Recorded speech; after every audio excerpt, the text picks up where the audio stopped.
اور ہماری supply chain جو حکومتی ادارے ہیں وہاں پہ اسلحے کا اتنا مسئلہ کیوں ہے. اینی وے جب مجھے ٹائم ملا تو میں پوری خبر پڑھوں گا تو ہو سکتا ہے کہ چیزیں واضح ہو جائیں. لیکن یہ بھی اچھا آئیڈیا ہے کہ ڈاکوؤں سے بھی اسلحہ خریدا جا سکتا ہے، اس لیے کہ وہ ویسے بھی پیسے کے لیے سب کچھ کرتے ہیں، پر حکومت اسلحہ خریدے گی جناب ڈاکوؤں کا مقابلہ کرنے کے لیے. یہ وہ مقابلہ ہے جو 90 کی دہائی سے چل رہا ہے اور ہو سکتا ہے اس سے بھی پہلے سے چل رہا ہو، اور 2024 میں مجھے اور آپ کو بتایا گیا ہے کہ جناب کہ ہم اسلحہ خریدیں گے ڈاکوؤں کا مقابلہ کرنے کے لیے. تو آپ کو تھوڑی سی آپ کی عزت کو تھوڑی سی حد تک محسوس ہوئی ہے؟ تھوڑی سی آپ کو لگتا ہے کہ یہ ہماری تذلیل ہے کہ جناب اتنی بڑی ریاست، جوہری طاقت، یہ وہ، اور 2024 میں آپ کے منسٹر آپ کو بتا رہے ہیں کہ جناب ہم اسلحہ خریدیں گے ڈاکوؤں سے مقابلہ کرنے کے لیے؟ ڈونٹ یو تھنک کہ یہ تھوڑے سے عوام کے شعور کی توہین ہو رہی ہے؟ ڈونٹ یو تھنک کہ تھوڑی سی بےزتی محسوس ہو رہی ہے ہمیں کہ جناب کہ اتنا بڑا ہم ملک ہے، 7 گنا بڑی فوج ہے بھارت کی، اس کے سامنے ہم کھڑے ہیں، لیکن ڈاکوؤں کا مقابلہ کرنے کے لیے سندھ حکومت نے اسلحہ خریدنا ہے. اچھا، یہ سامنے آپ دیکھیں، یہ خبر یہ یونیسیف کی ویب سائٹ کے اوپر ہے. اگین یہ فیکٹ ہے.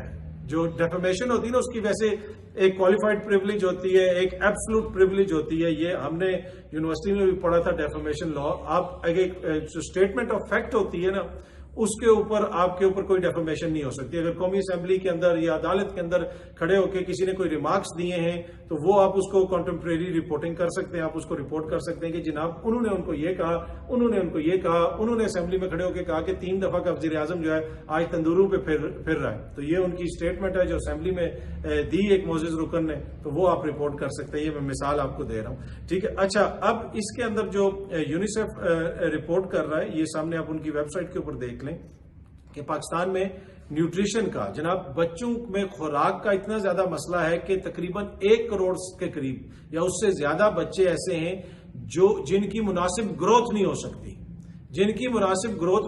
ان کے لیے مناسب خوراک نہیں ہے. اور یونیسیف کے اعداد و شمار کے مطابق 10 میں سے 8 ہر 10 میں سے 8 پاکستانی بچے ایسے ہیں جن کو مناسب خوراک نہیں ملتی. یہ سامنے آپ دیکھ سکتے ہیں. 8 out of 10 children in Pakistan do not eat right type and quantity of food. نہ ان کو مناسب مقدار ملتی ہے، نہ وہ جو جسے آپ کہہ سکتے ہیں جو غذا ایسی ہوتی ہے جس میں ساری نیوٹریشن ہو، جس کو آپ بیلنس ڈائٹ بھی کہتے ہیں، وہ ان کو بیلنس ڈائٹ بھی نہیں ملتی اور مقدار بھی پراپر نہیں ملتی. اور یہ حالت ہے. اور اس میں تقریباً 20 لاکھ کے قریب بچے ایسے ہیں جن کو فاقوں کا سامنا ہے. تو کیا یہاں پہ پاکستانیوں کی عزت مجروح نہیں ہوتی؟ اس کے اوپر کسی نے کبھی بات نہیں کی؟ ہاں، اگر سیاستدانوں پہ تنقید ہو جائے گی، آپ کے اداروں پہ تنقید ہو جائے گی، آپ کی طاقتور شرافیہ پہ تنقید ہو جائے گی، تو منٹوں میں جناب ان کو مسئلہ بن جاتا ہے اور یہ دنوں کے اندر قانون سازی بھی کر لیتے ہیں کہ یہ قانون سازی ہو جائے گا. تو یہ جو عوام کو کی عزت مجروح کر رہے ہیں کہ جناب جن کے پاس کھانے کے لیے روٹی نہیں ہے، جن کے پاس جو ہے پہننے کے لیے کپڑا نہیں ہے، کتے کی ویکسین نہیں مل رہی، جناب ٹیٹنس کے ٹیکے پچھلے دنوں کہا جا رہا تھا کہ جی مارکیٹ میں شارٹ ہوئے، ان ساری چیزوں کے اوپر، اور جس طرح تھانوں میں عوام کی تذلیل ہوتی ہے، جس طریقے سے جھوٹے مقدمے درج کیے جاتے ہیں سرکاری محکموں میں جو ہوتا ہے، کیا عوام کی جو حد تک عزت نہیں ہوتی ہے؟ کیا ان کی عزت مجروح نہیں ہوتی؟ اس کے اوپر کبھی انہوں نے اتنی تیزی سے یا اتنے زور سے ایکشن لیا ہمارے حکمرانوں نے؟ میں اکراس دی بورڈ بات کر رہا ہوں، کسی ایک جماعت کی بات نہیں کر رہا.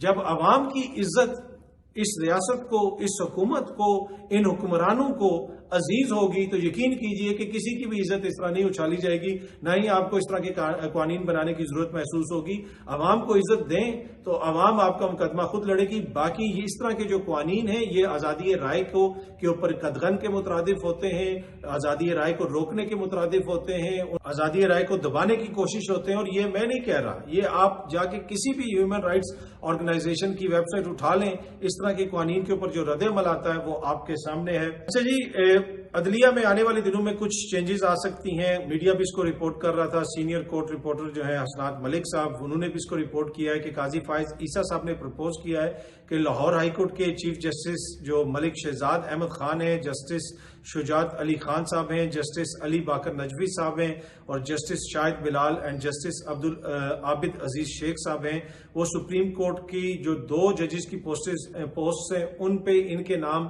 کنسیڈر ہوں گے. اگر اب ان میں سے کوئی شخصیت پھر چلی جاتی ہے سپریم کورٹ تو یقیناً یہ عدالت میں ایک طرح سے تبدیلی آئے گی، عدلیہ میں تبدیلی آئے گی. اس میں ایک اور چیز جو امپورٹنٹ ہے کہ جو چیف جسٹس ہیں لاہور ہائی کورٹ کے، ان کے اس وقت جسے آپ کہہ سکتے ہیں ایک طرح سے تعلقات کو اتنے مثالی نہیں ہیں پنجاب کی حکومت سے. مریم نواز صاحبہ کی حکومت سے گزشتہ روز ہی انہوں نے ریمارکس وغیرہ بھی دیے کہ 24 تاریخ تک جو ججز کے نام انہوں نے بھیجے ہوئے ہیں ATC کے ججز کے, ان کے نوٹیفیکیشن کیوں نہیں ہو رہے. پنجاب کی حکومت ان کے نوٹیفیکیشن نہیں کر رہی. ان جج صاحبان نے مقدمات سننے ہیں 9 مئی والے, اور 9 مئی والے مقدمات میں بہت سارے لوگوں کی آپ کو پتہ ہے اب ضمانتیں وغیرہ بھی ہو رہے ہیں, کچھ لوگ بری بھی ہو رہے ہیں. خان صاحب بھی ایک مقدمے میں بری ہوئے, کچھ دیگر لیڈر بھی بری ہوئے, کیونکہ ثبوت کچھ نہیں ہے. کہا جا رہا ہے بار بار, بہت سارے صحافی دوست بھی کہتے ہیں کہ جی ناقابل تردید شواہد ہیں, تو وہ شواہد کیوں نہیں پیش کیے جا رہے, عدالتوں میں پیش کیے جائیں. جس طریقے سے 9 مئی کے مقدمے کو سیاسی مقاصد کے لیے استعمال کیا گیا, سیاسی بیانیہ اس کے اوپر بنایا گیا سیاسی جماعتوں کی جانب سے, اس سے مقدمے کو بہت نقصان پہنچا. ایک شخص جناب ملتان میں بھی نامینیٹڈ ہے, وہ جناب کراچی میں بھی نامینیٹڈ ہے, وہ لاہور میں بھی نامینیٹڈ ہے. اگر کوئی لاہور میں نامزد ہے تو اسی ٹائم پہ وہ میاں والی میں بھی نامزد ہے. تو اس طریقے سے جس طریقے سے مقدمات بنائے گئے اس وجہ سے اس میں سیاست کا عنصر زیادہ نظر آیا اور یہ مقدمات کمزور ہوئے.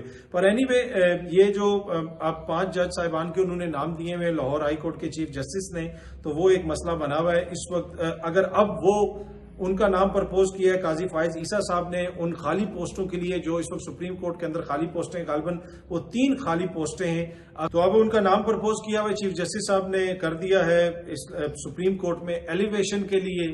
تو ہو سکتا ہے کہ وہ پھر سپریم کورٹ چلے جائیں, یہ بھی ہو سکتا ہے کہ ان میں سے کوئی اور جج صاحبان چلے جائیں. پر آنے والے دنوں میں عدلیہ میں تبدیلیاں ہوں گی اور جج صاحبان, مزید جج صاحبان جو ہیں وہ سپریم کورٹ میں ان کی تعیناتی ہوگی. اچھا, آخر میں ہتک عزت کا جو بل ہے اس کے اوپر مصطفیٰ نواز کھوکھر صاحب نے بھی ایک ٹویٹ کی ہوئی ہے. اپنی ٹویٹ میں وہ لکھتے ہیں کہ پنجاب میں ہتک عزت کے قانون کے بعد ٹک ٹاکرز, سوشل میڈیا, حتیٰ کہ واٹس ایپ میسیجز پر بھی لوگوں کے خلاف شکایات اور جرمانہ کیا جا سکے گا. صحافی اور یوٹیوبرز بھی اس کی زد میں آئیں گے. ٹریبیونل کا کنٹرول بھی حکومت کے پاس ہوگا. یہ ایک کالا قانون ہے. تنقید سے خائف حکومت اب شہریوں اور صحافیوں کو آڑے ہاتھوں لے گی. مسلم لیگ نون کی تو یہ حالت ہے کہ اور کوئی خدمت ساڑھے لائق. تو مصطفیٰ نواز کھوکھر صاحب نے بھی اس کے اوپر تنقید کی ہوئی ہے. بہت جلد آپ سب دوستوں سے دوبارہ ملاقات ہوگی. Thank you very much.